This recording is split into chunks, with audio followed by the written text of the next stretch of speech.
안녕하세요. 사연 읽어주는 남녀입니다. 오늘도 와주셔서 감사드리며 그럼 오늘의 사연 바로 시작하겠습니다. 저는 고아원에서 자랐습니다. 그곳의 차가운 콘크리트 벽이 제 어린 시절의 전부였어요.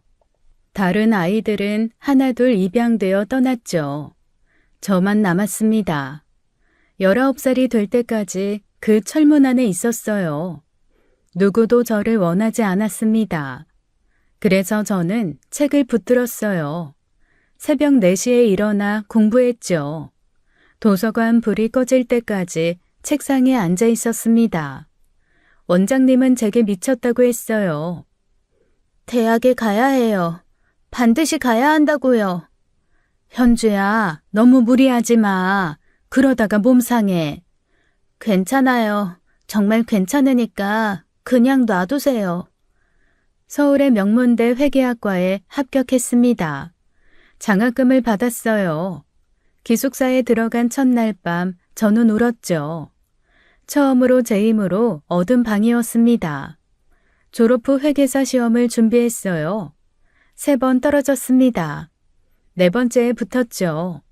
합격증을 받던 날 고아원 원장님께 전화했어요.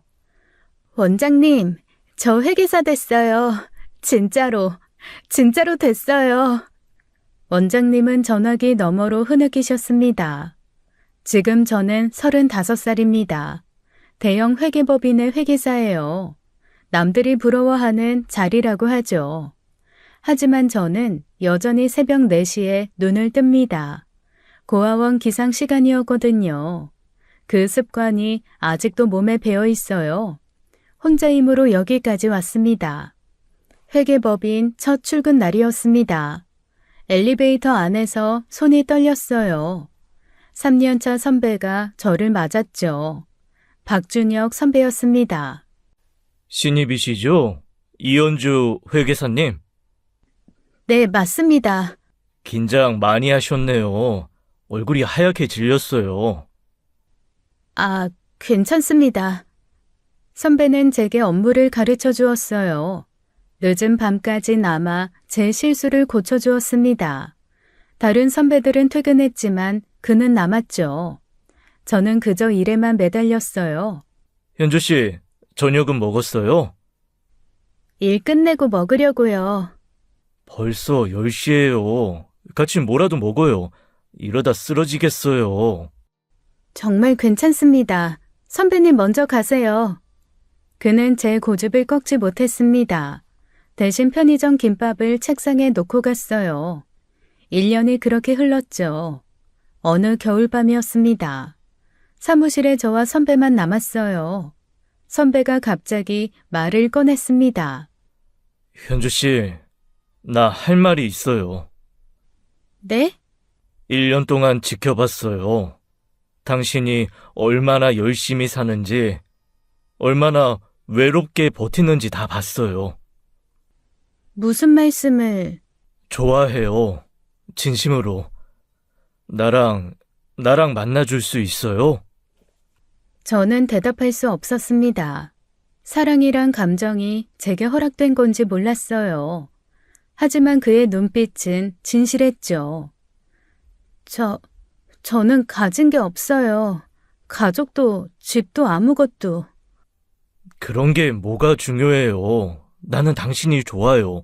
당신이라는 사람이. 2년을 만났습니다. 그리고 결혼했어요. 시부모님을 처음 뵌 날 저는 무서웠죠. 어머, 이렇게 예쁜 아가씨를 어디서 만났니? 현주 양, 우리 아들이 고생 많이 시키죠? 힘들면 언제든 말해요.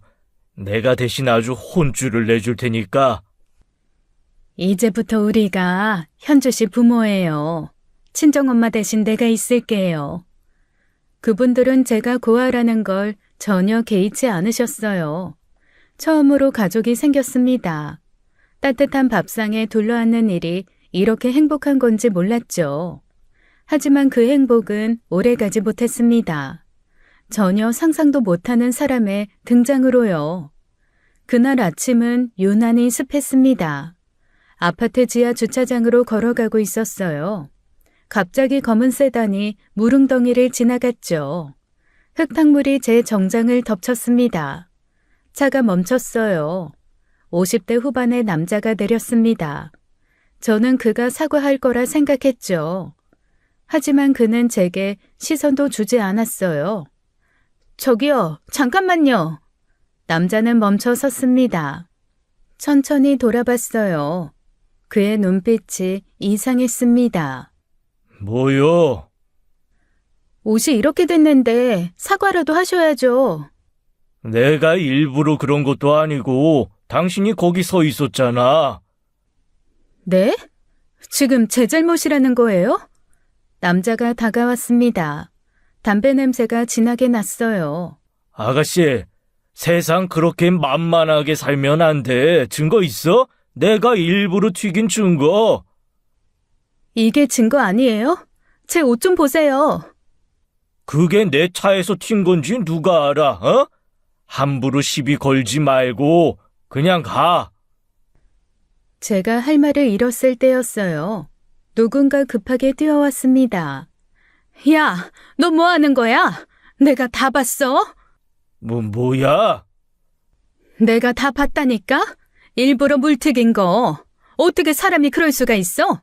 당장 사과 안 해? 아니, 아줌마 누구야? 갑자기 나타나서. 누구긴 누구야. 지나가는 사람이지. 빨리 사과해. 안 그럼 경찰 부를 거야. 아줌마의 기세에 눌렸는지 남자가 움찔했어요. 마지못해 고개를 숙였습니다. 그래, 아이, 미안합니다. 그리고는 황급히 차를 타고 떠났죠. 저는 아줌마를 돌아봤습니다. 50대 후반쯤 되어 보였어요. 감사합니다. 정말 어떻게 감사를 드려야 할지. 아줌마는 제 얼굴을 빤히 봤습니다. 뭔가 하고 싶은 말이 있는 듯 했어요. 입을 열었다가 다시 다물었죠. 아니에요. 괜찮아요. 그래도 커피라도 한 잔 사드릴게요.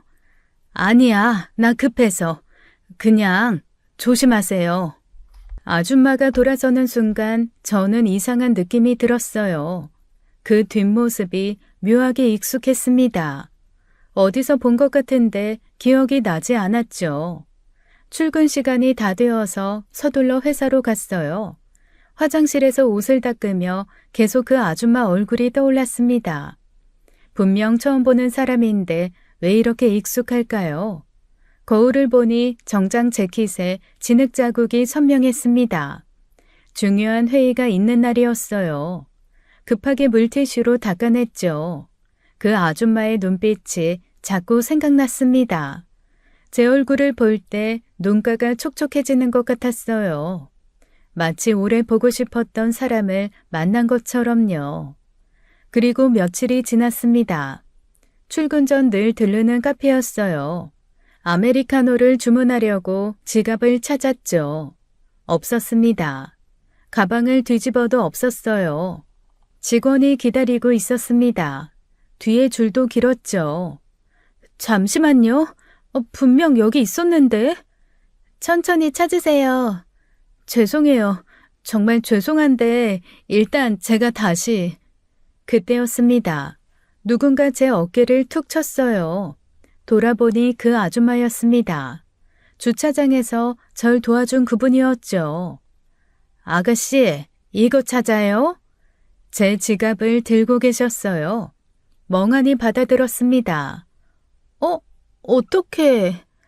아파트 앞에 떨어져 있더라고요. 급하게 나오시느라 떨어뜨린 것 같아요. 아, 정말 감사합니다. 또 도움을 받네요. 커피값을 계산하고 돌아섰어요. 아줌마는 아직 거기 서 계셨습니다. 커피라도 한 잔 사드릴게요. 지난번에도 그렇고. 아니에요. 괜찮아요.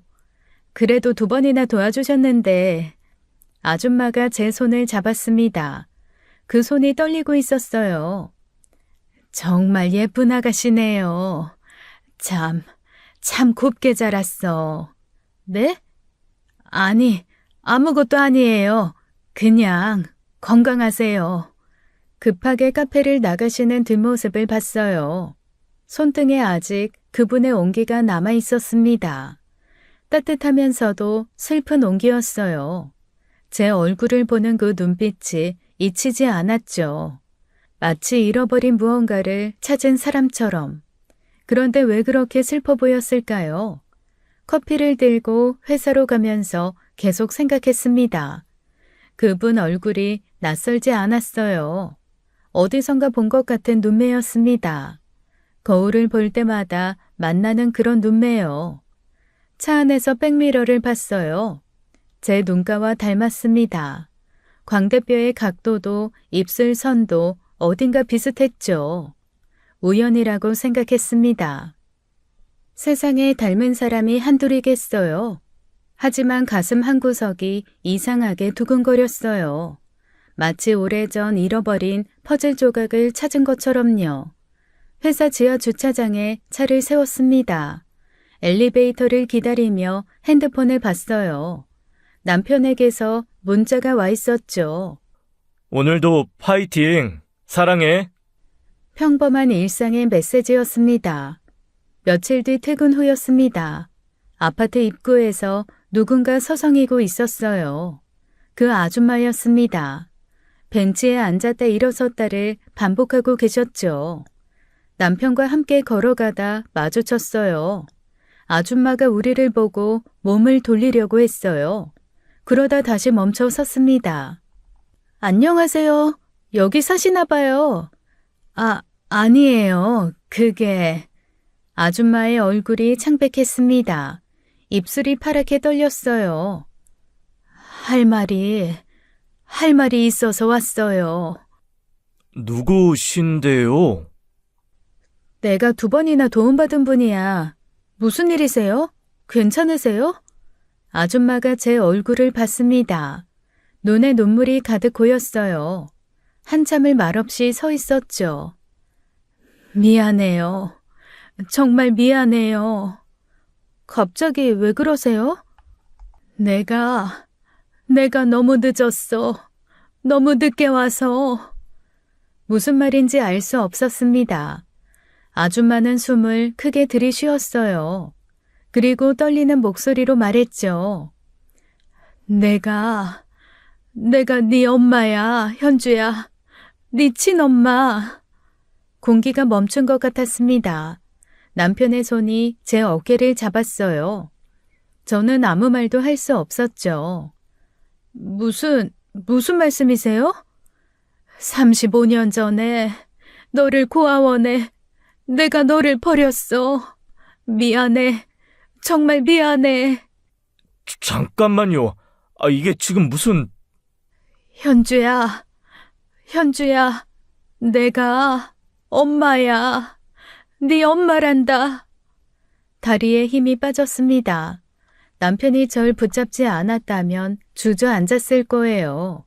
아줌마는 울고 있었습니다. 아니, 이제 친모라고 주장하는 그 여자가요. 제 입에서 말이 나오지 않았어요.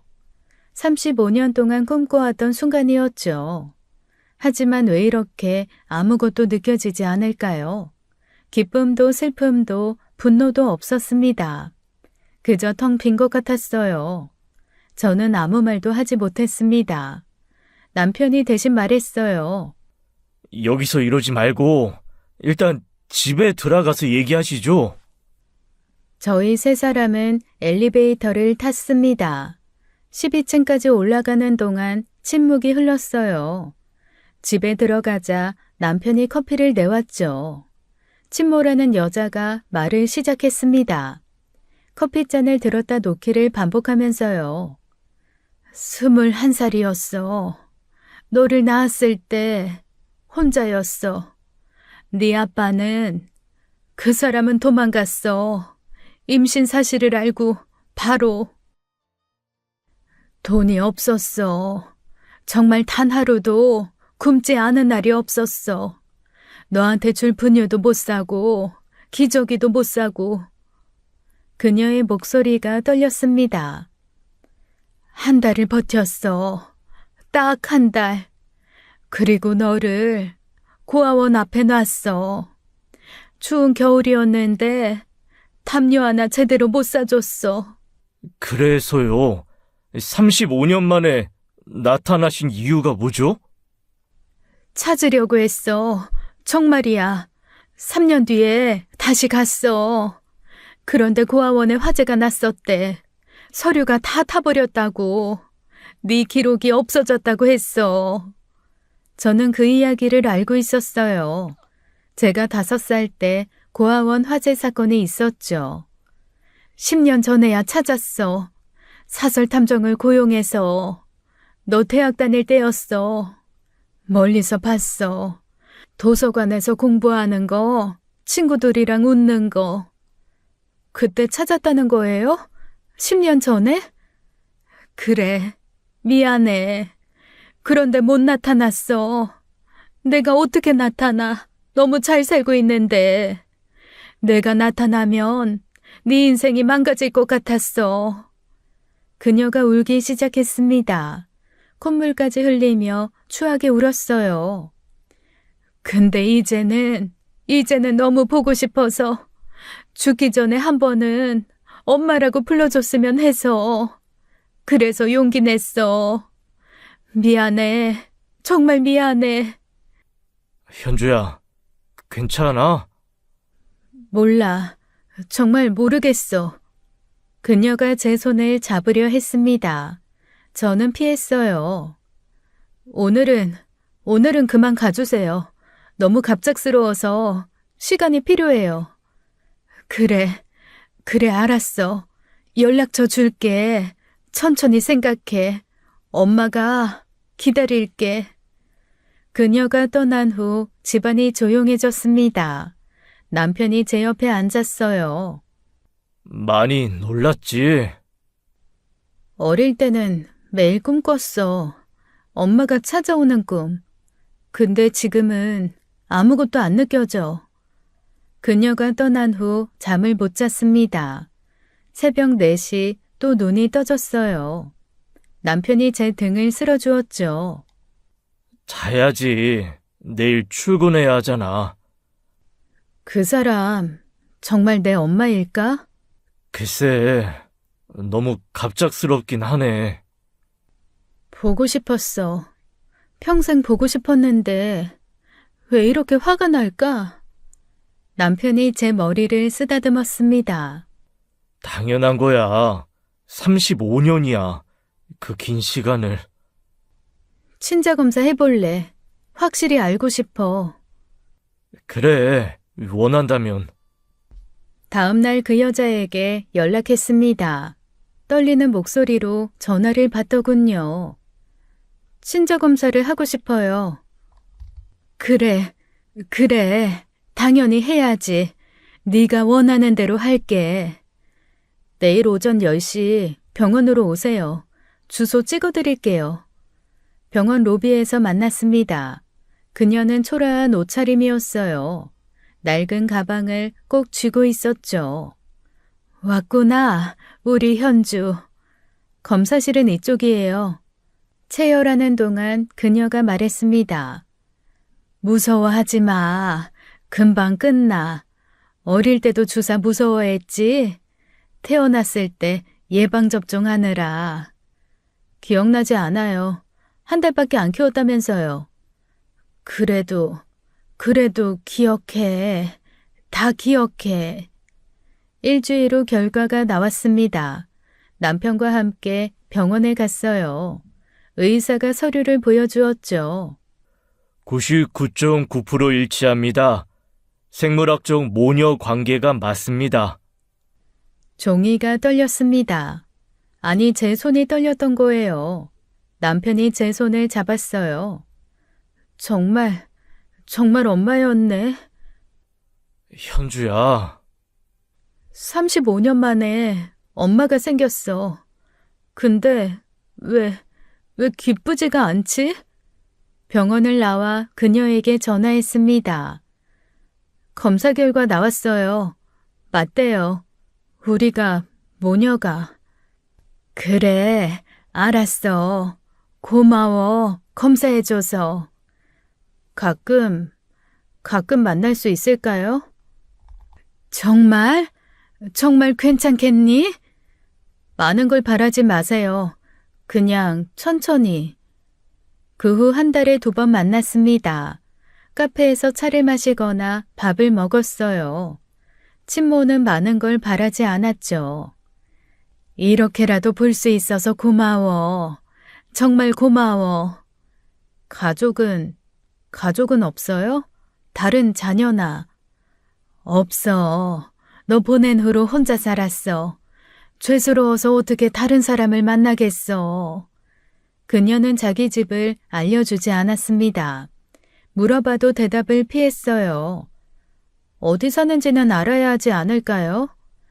집이 너무 형편없어서 부끄러워. 나중에 알려줄게. 그래도 제발 시간을 좀 줘. 네가 실망할까봐 무서워. 추석이 되었습니다. 시댁에 가기 전날이었어요. 친모에게 전화했죠. 혼자 추석 보내요? 응, 늘 그래왔으니까. 집이라도 가볼게요. 송편이라도 같이 먹어요. 아니야, 안 돼. 정말 안 돼. 엄마. 처음으로 엄마라고 불렀습니다. 저도 모르게요. 전화기 너머로 울음소리가 들렸어요. 엄마라고 불러줬네. 우리 현주가.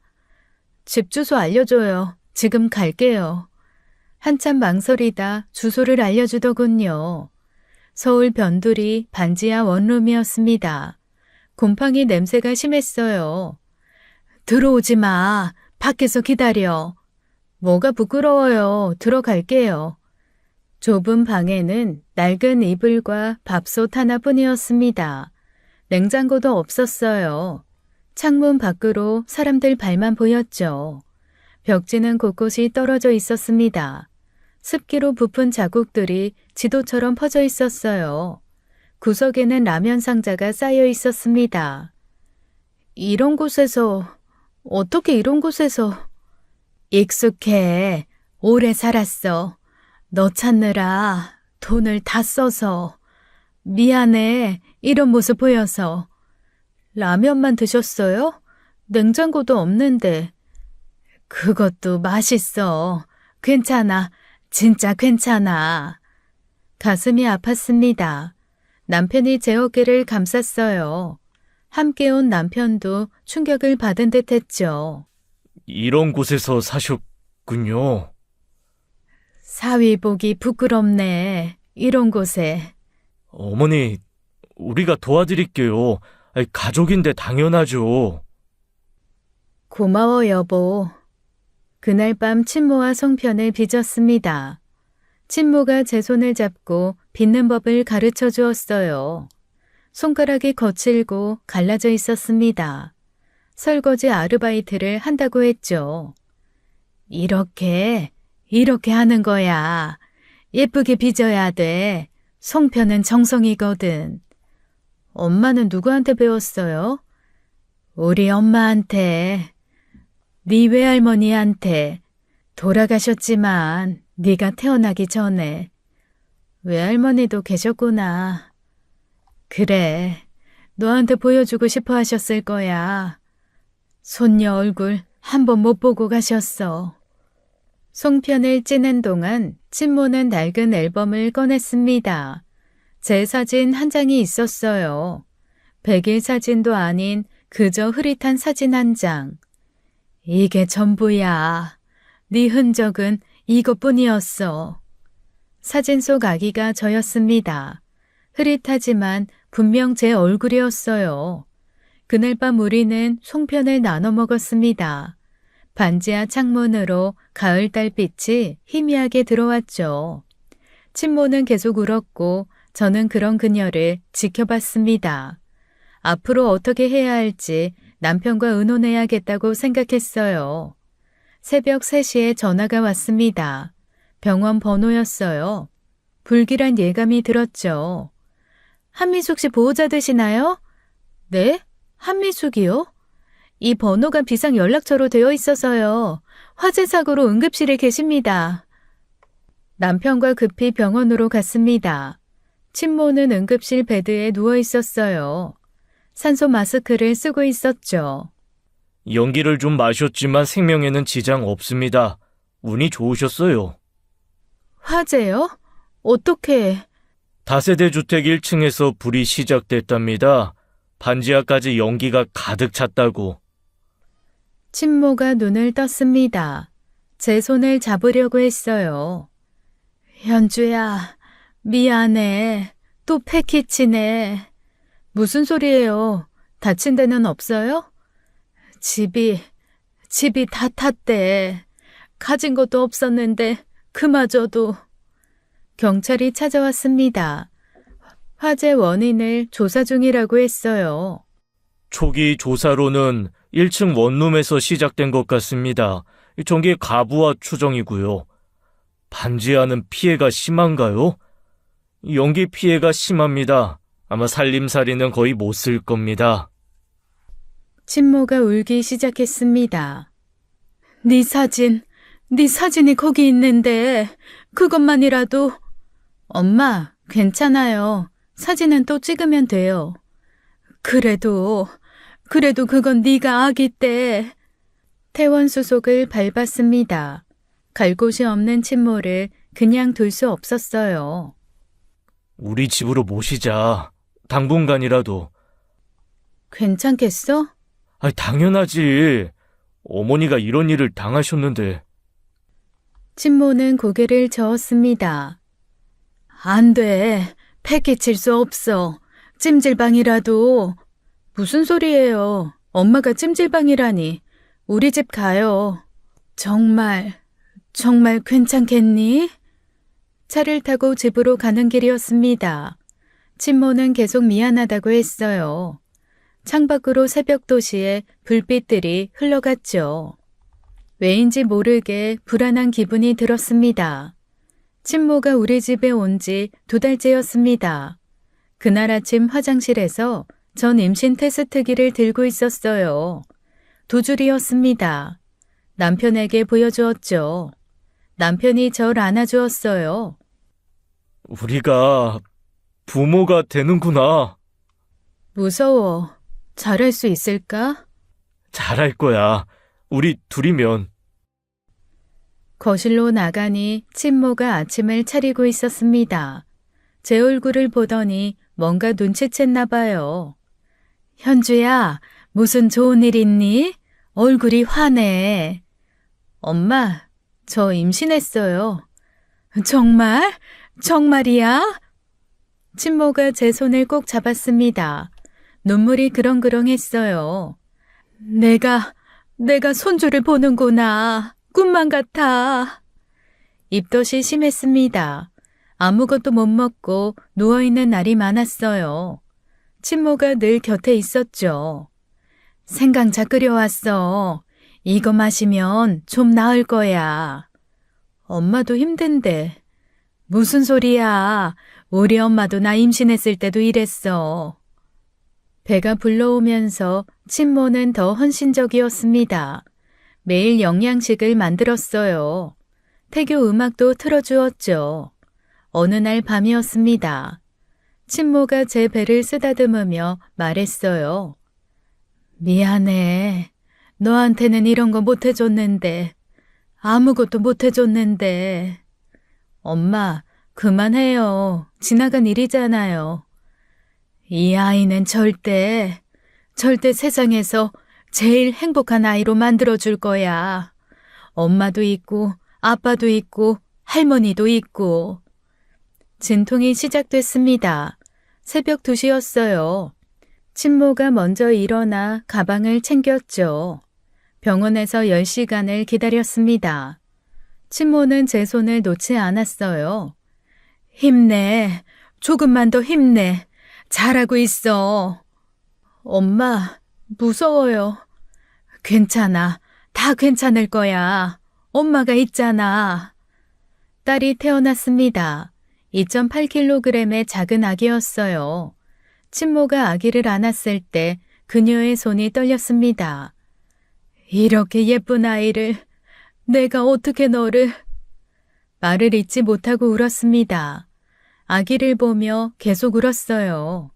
아기의 작은 손가락을 만지며 중얼거렸죠. 서윤아, 할머니야. 너는 절대 혼자가 되지 않을 거야. 할머니가 지켜줄게. 뭐든 다 해줄게. 퇴원 후 집에 돌아왔습니다. 친모는 밤낮 없이 아기를 돌봤어요. 새벽 분유도 자기가 하겠다고 나섰죠.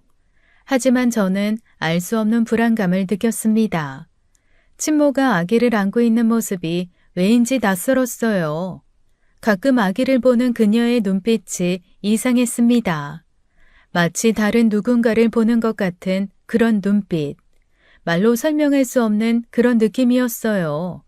설명할 수 없지만 무언가 불안했어요. 어느 날 새벽 아기 울음소리에 잠이 깼습니다. 거실로 나가보니 친모가 아기를 안고 창밖을 보고 있었어요. 혼잣말을 하고 있었습니다. 이제야 다시 만났네. 서윤이가 돌을 지났습니다. 친모가 완전히 달라졌어요. 처음에 조심스러움은 온데간데 없었죠. 처음엔 작은 것부터 시작됐습니다. 냉장고를 마음대로 뒤지고 제 화장품을 쓰기 시작했어요. 그러더니 점점 도가 지나쳤죠. 어느 날 퇴근하고 집에 왔더니 낯선 사람들이 있었습니다. 거실 테이블에 비싼 음식들이 차려져 있었어요. 한정식 도시락이 6개나 놓여 있었습니다. 엄마, 이분들은 누구예요? 아, 현주 왔니? 내 친구들이야. 오랜만에 만났어. 미리 얘기라도. 괜찮아. 우리 딸이 회계사라고 자랑 좀 했어. 같은 회계사 사위도 있고. 친구라는 사람들이 제게 인사했습니다. 담배 냄새가 진동했어요. 딸이 정말 잘 됐네. 집도 이렇게 좋고. 미숙이 팔자 이제 폈구나. 그렇게 고생했는데. 야, 미숙아, 너 완전 금수저 됐네. 강남 아파트의 회계사 딸이라니. 그러게, 이제야 사람 사는 것 같아. 다 우리 딸 덕분이지. 저녁 내내 시끄러웠습니다. 서윤이가 낮잠을 자다 깨서 울었어요. 친구들은 밤 10시가 넘어서야 돌아갔죠. 며칠 뒤 카드 청구서를 확인하다 깜짝 놀랐어요. 백화점에서 300만 원이 넘게 결제되어 있었습니다. 제가 어머니에게 드린 카드였죠. 명세서를 보니 명품 브랜드 가방과 옷이었어요. 엄마, 이게 뭐예요? 아, 그거 옷 좀 샀어. 너무 남루해 보여서. 300만 원이 넘는데요? 그것도 제 카드로? 35년 동안 못 입었잖아. 이 정도는 괜찮지 않어? 네가 준 카드니까 썼지. 그건 생활비 쓰라고 준 거예요. 이렇게 쓰라고 준 게 아니라. 친모의 표정이 변했습니다. 눈빛이 차가워졌어요. 생활비? 내가 거지야?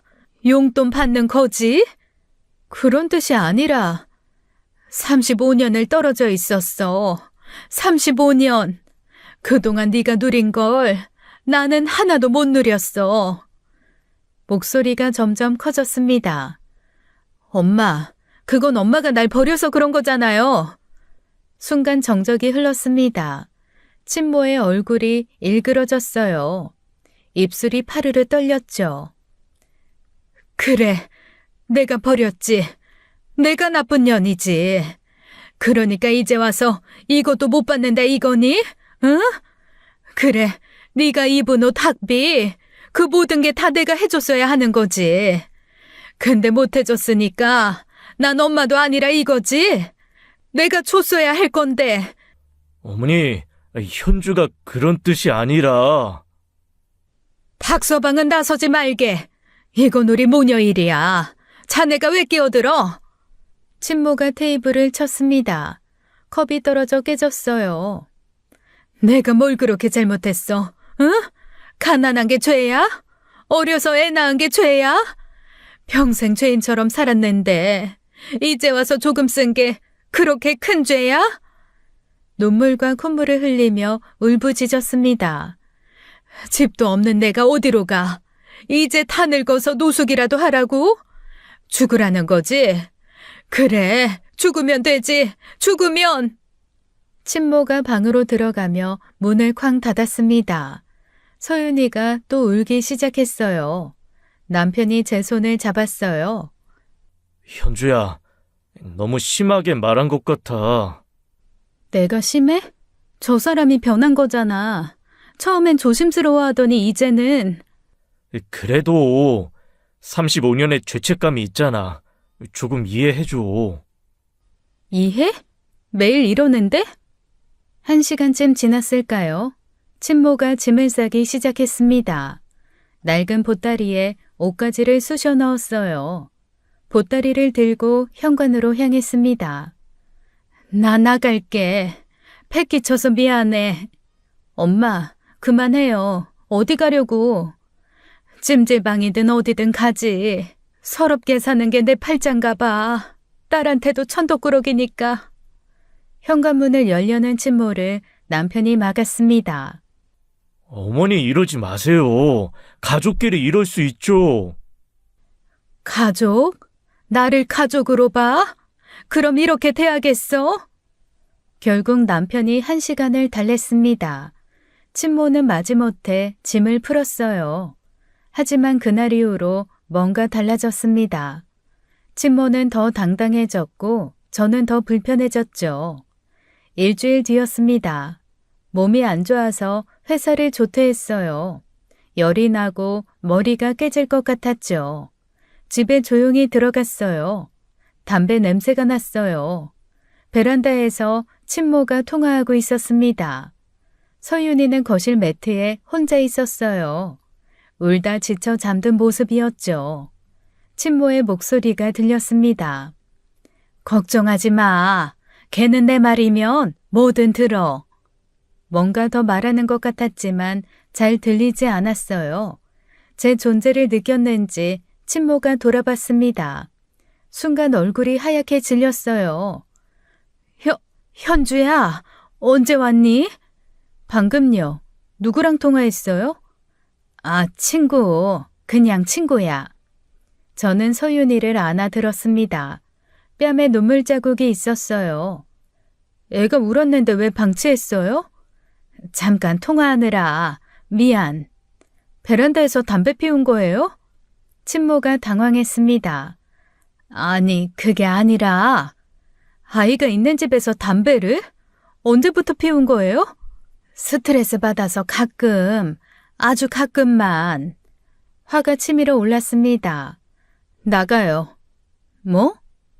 집에서 나가라고요. 더는 못 참겠어요.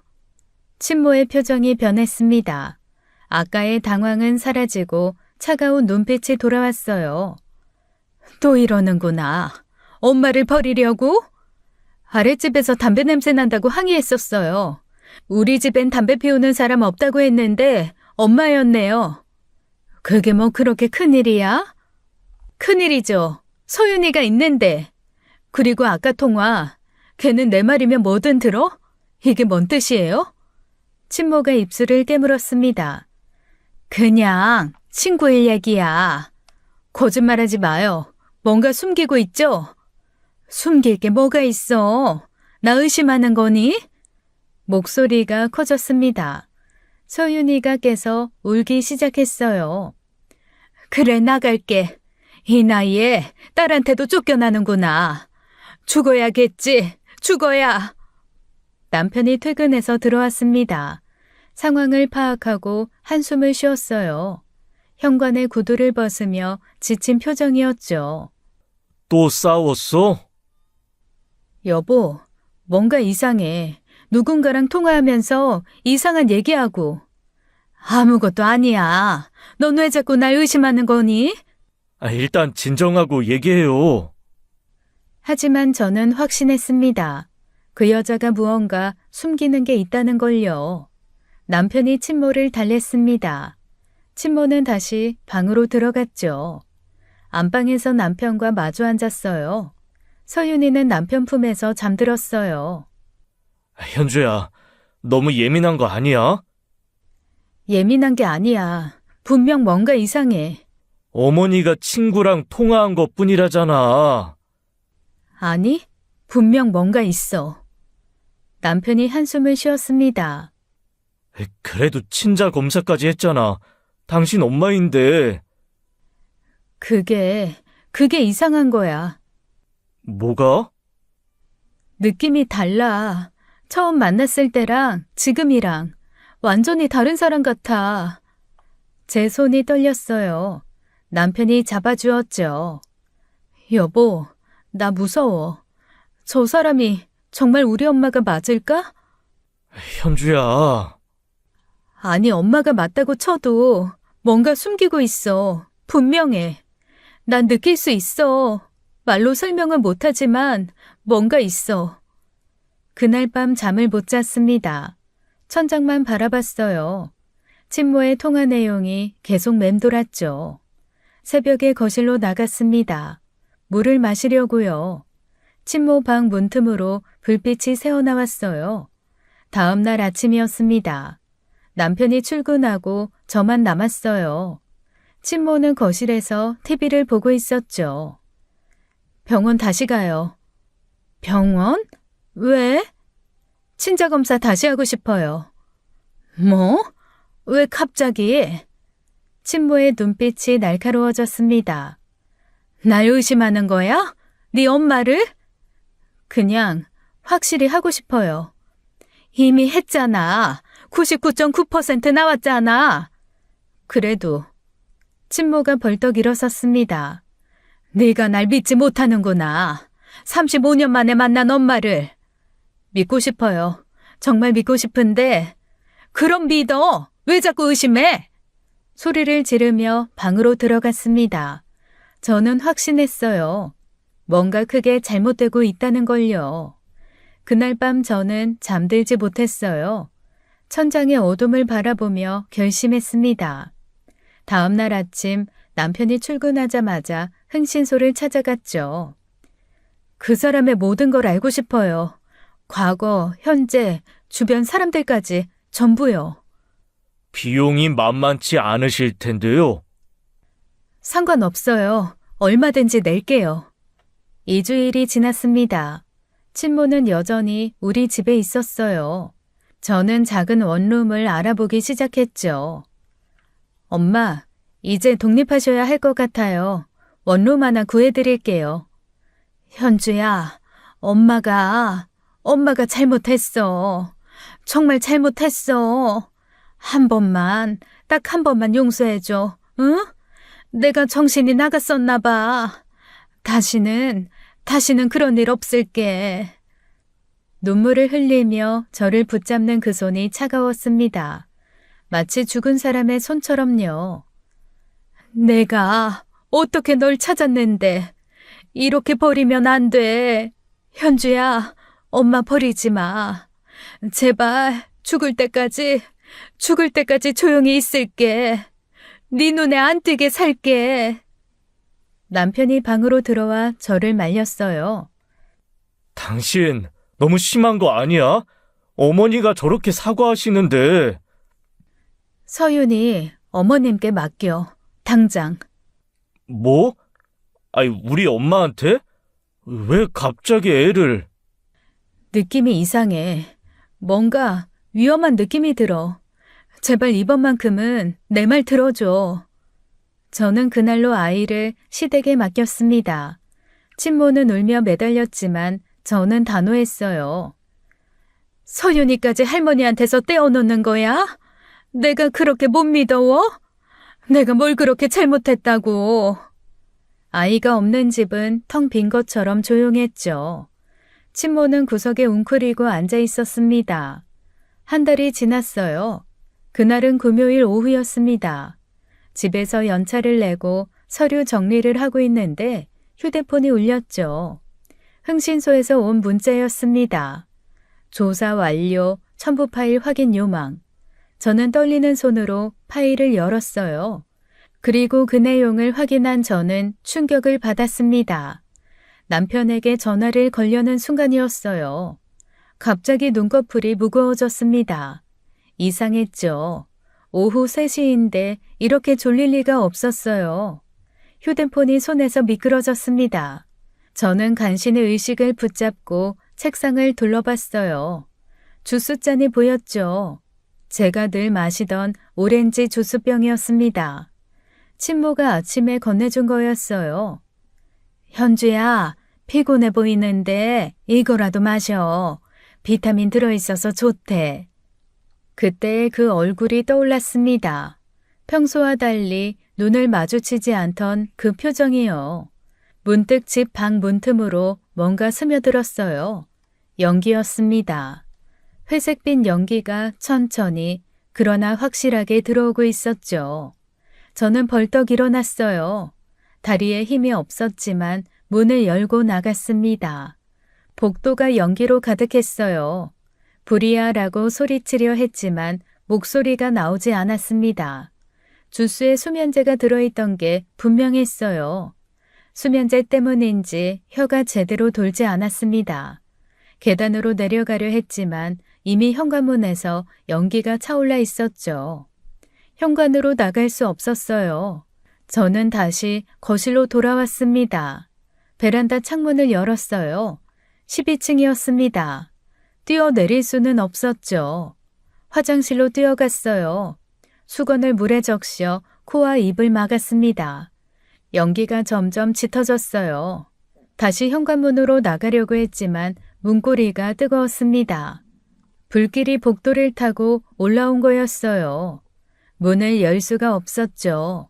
그때 남편이 했던 말이 떠올랐습니다. 여보, 만약을 위해서 왕관기 설치했어. 베란다에 있으니까 알아둬.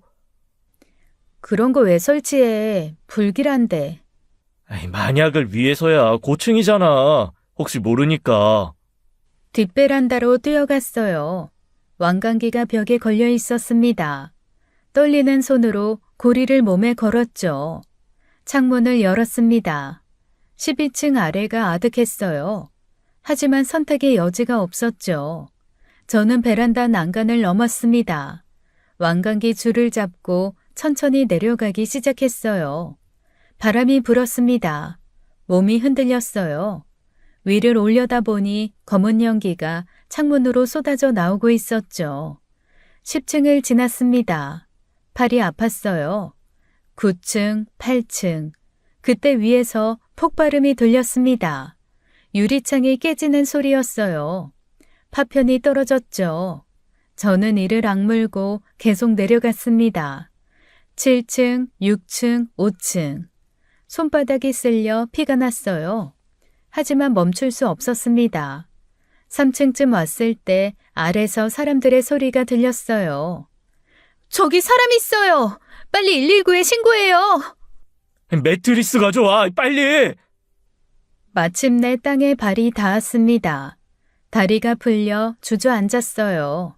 살았다는 생각에 눈물이 났죠. 하지만 정신이 점점 흐려졌습니다. 수면제가 제대로 퍼지는 것 같았어요. 마지막으로 본 것은 빨간 소방차의 불빛이었습니다. 그리고 저는 기절했어요. 누군가 제 손을 꽉 잡고 있었어요. 따뜻하고 익숙한 손이었습니다. 천천히 눈꺼풀을 들어 올렸죠. 흐릿한 병원 천장이 보였습니다. 머리가 깨질 것처럼 아팠어요. 목구멍은 연기를 마셔서인지 따끔거렸습니다. 여보, 정신 들어? 괜찮아? 어디 아픈 데는 없어? 의사 불러올까? 남편의 목소리가 떨리고 있었어요. 눈이 벌겋게 충혈되어 있었습니다. 여기 병원이야?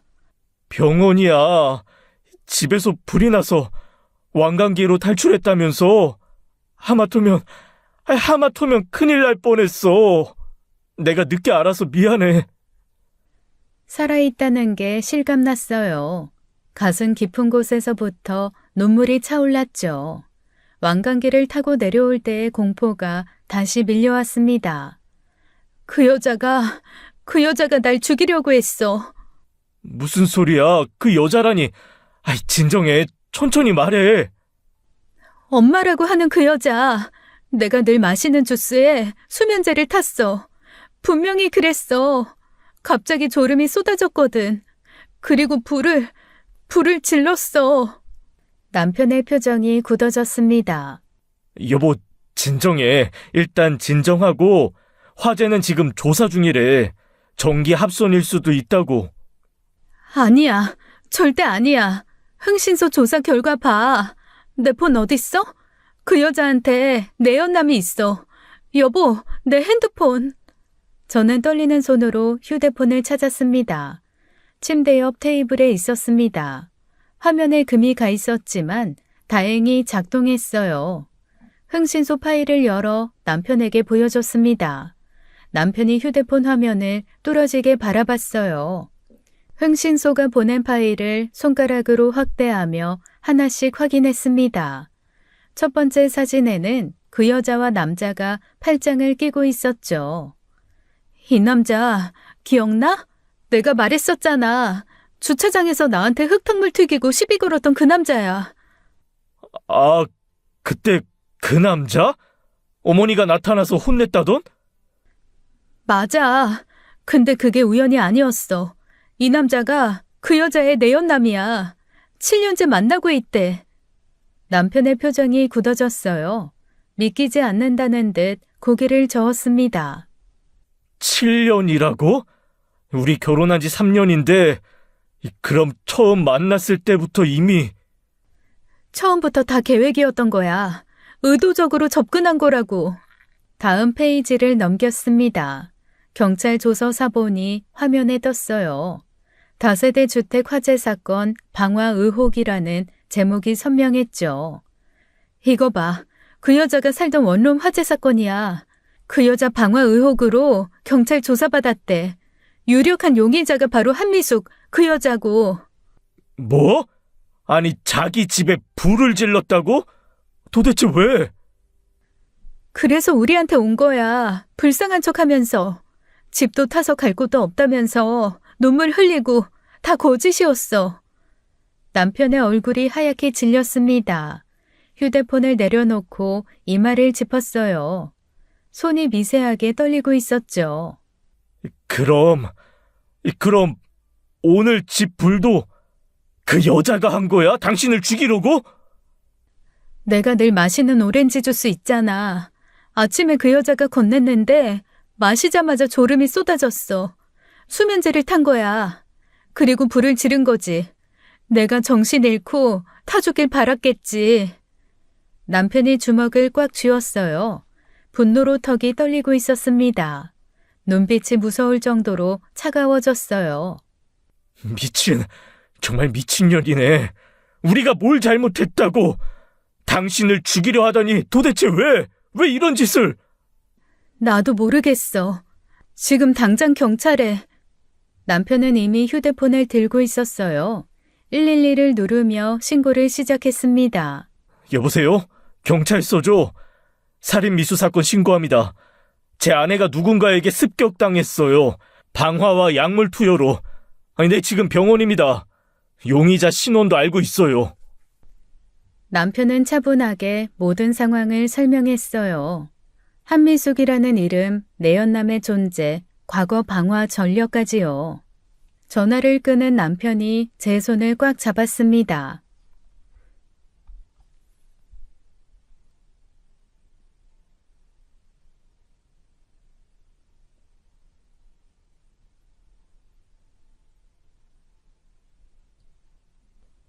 하지만 저는 불안했어요. 그 여자가 무슨 짓을 더 할지 알 수 없었으니까요. 경찰이 수사를 시작했어요. 화재가 현관문에서 시작된 점, 그리고 제 증언을 토대로 본격적인 조사가 들어갔습니다. 한미숙은 흔적도 없이 사라졌어요. 조사가 시작되자마자 잠적한 거였죠. 집에 있던 물건들도 대부분 가져갔습니다. 경찰은 공개 수배령을 내렸어요. 전국에 한미숙과 내연남의 사진이 뿌려졌습니다.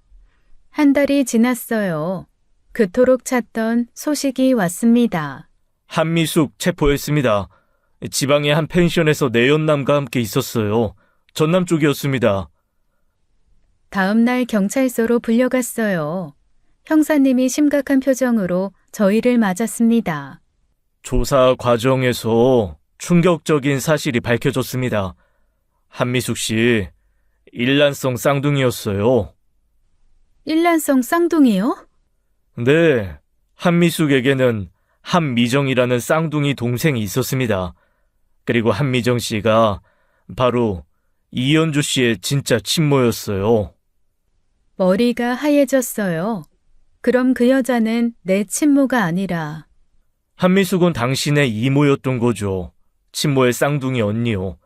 일란성 쌍둥이는 DNA가 거의 일치합니다. 그래서 친자 검사에서도 친자로 나온 거예요.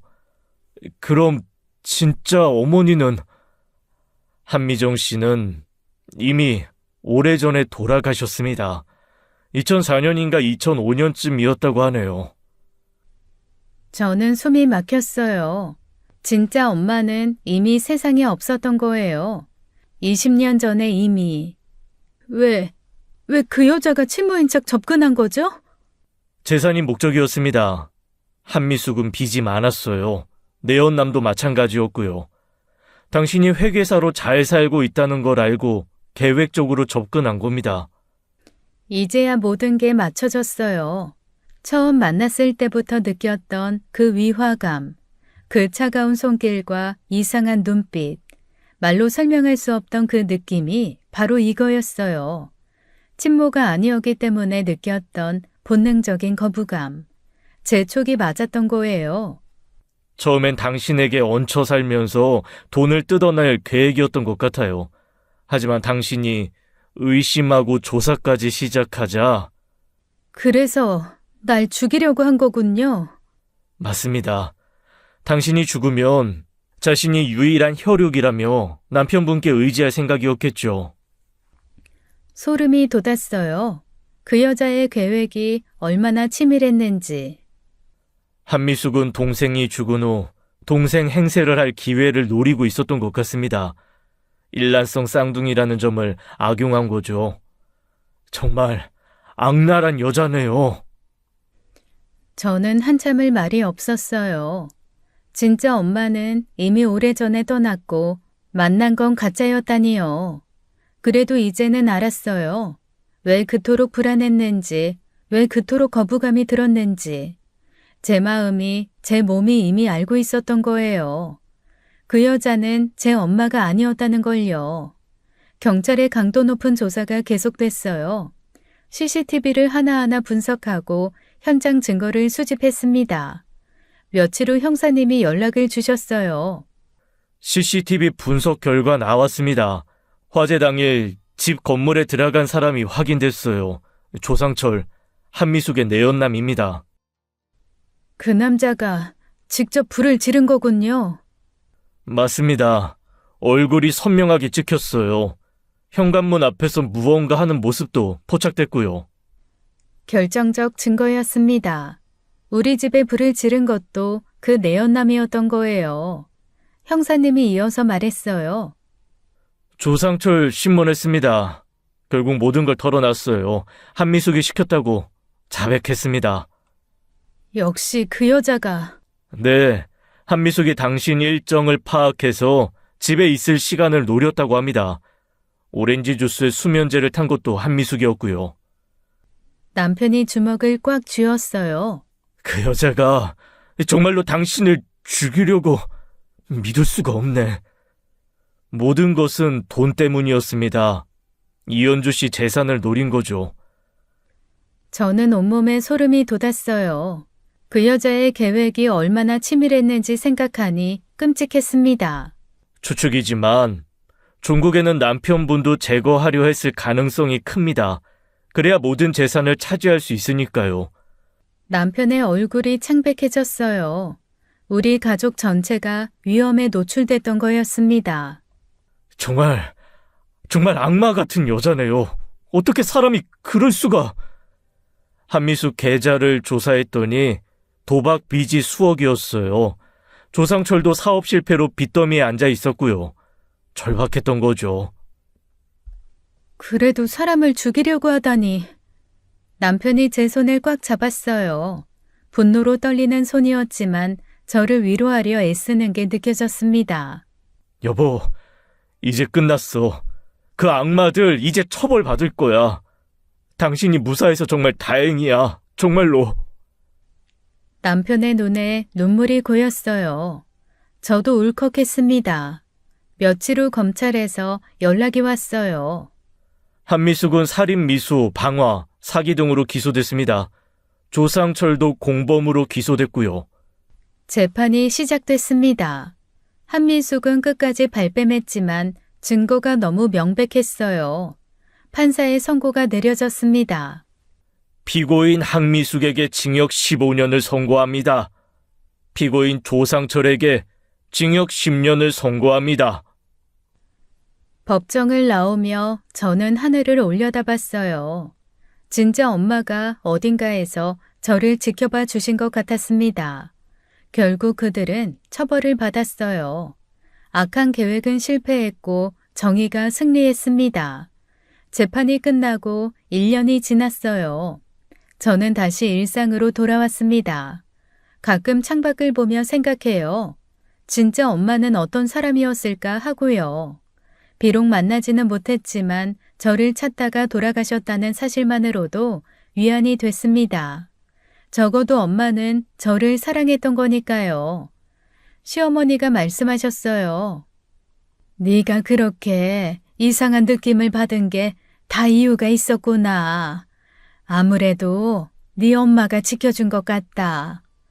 맞아요. 제 본능이, 제 직감이 저를 구한 거였어요. 혈연의 끈은 눈에 보이지 않지만 마음은 진실을 안다. 누군가 그런 말을 했었죠. 정말 그랬어요. 아이가 제게 달려왔습니다. 엄마, 놀아줘. 저는 아이를 꼭 안았어요. 이 아이에게는 제가 겪은 아픔을 물려주지 않을 거예요. 남편이 웃으며 말했습니다. 여보, 이제 정말 끝이야. 우리 가족만 행복하게 살자. 응, 그래야지. 이제 다 끝났습니다. 무엇보다 중요한 건 살아남았다는 거예요. 제가, 우리 가족이 살아남았습니다. 지금까지 사연 읽어주는 남녀였습니다. 끝까지 시청해주신 여러분 감사드리며 저희는 다음 사연으로 돌아올게요. 감사합니다.